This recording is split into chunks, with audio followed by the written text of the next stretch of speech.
engkau dekat, penuh kasih sayang, takkan pernah engkau biarkan hambamu menangis.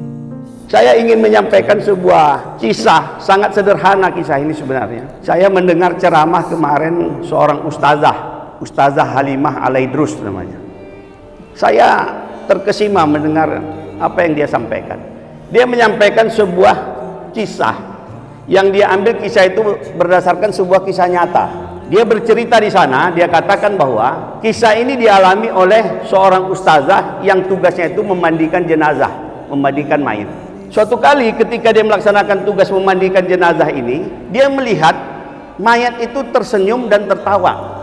Tetapi karena dia sudah biasa melaksanakan tugas itu, membuat dia penasaran. Lantas dia berdoa kepada Allah, "Ya Allah, apa yang terjadi barusan ini? Tolong beritahukan kepada aku apa sebenarnya makna ini semua." Doa dia diijabah Allah. Malamnya dia bermimpi. Dia bermimpi bertemu dengan si mayat tadi siang yang dia mandikan. Dia melihat mayat itu begitu bahagia.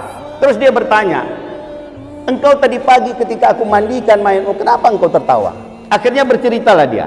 Dia katakan, "Aku ini sesungguhnya wanita yang hidup dalam kesendirian. Saya tidak memiliki siapa-siapa.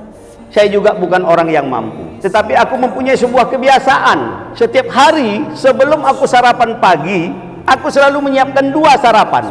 Yang pertama untukku, yang satu ku persiapkan, aku menunggu di luar rumahku.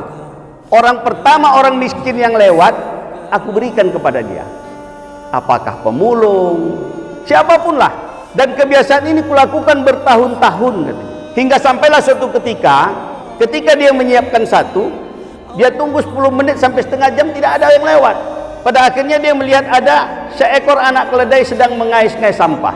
Kemudian dia kasihkanlah sedekahnya itu kepada anak keledai. Dia berdoa, "Ya Allah, ini kan makhluk engkau juga.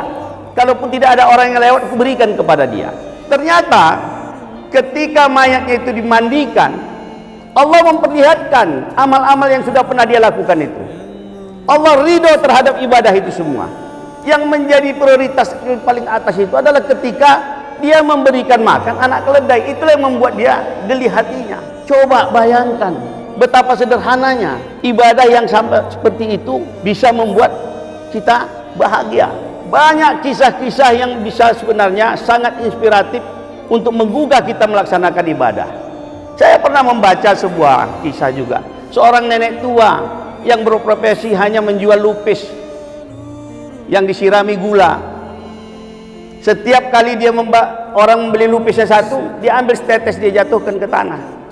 Sampai akhirnya orang bertanya, "Kenapa nenek melakukan itu? Apakah tidak pantas aku bersyukur? Setiap pembelian ini kusedekahkan untuk semut." Coba bayangkan, kan sangat luar biasa. Betapa mudahnya beribadah untuk bersedekah. Tidak harus menunggu kita memiliki harta. Jangan bersedekah menunggu kaya, tapi bersedekahlah sampai kamu kaya. Begitu cara berpikir kita harusnya. Inilah sebenarnya di dalam kegiatan-kegiatan gerakan sholat subuh berjemaah, kita ingin membangun komunikasi ini, sehingga komunikasi yang sederhana ini mudah dicerna dan pada akhirnya merangsang orang, terutama anak-anak muda kita, mau masuk ke dalam masjid. Saya berharap mudah-mudahan apa yang kita lakukan ini menjadi bagian yang nantinya juga bisa merangsang kita semua untuk meramaikan masjid.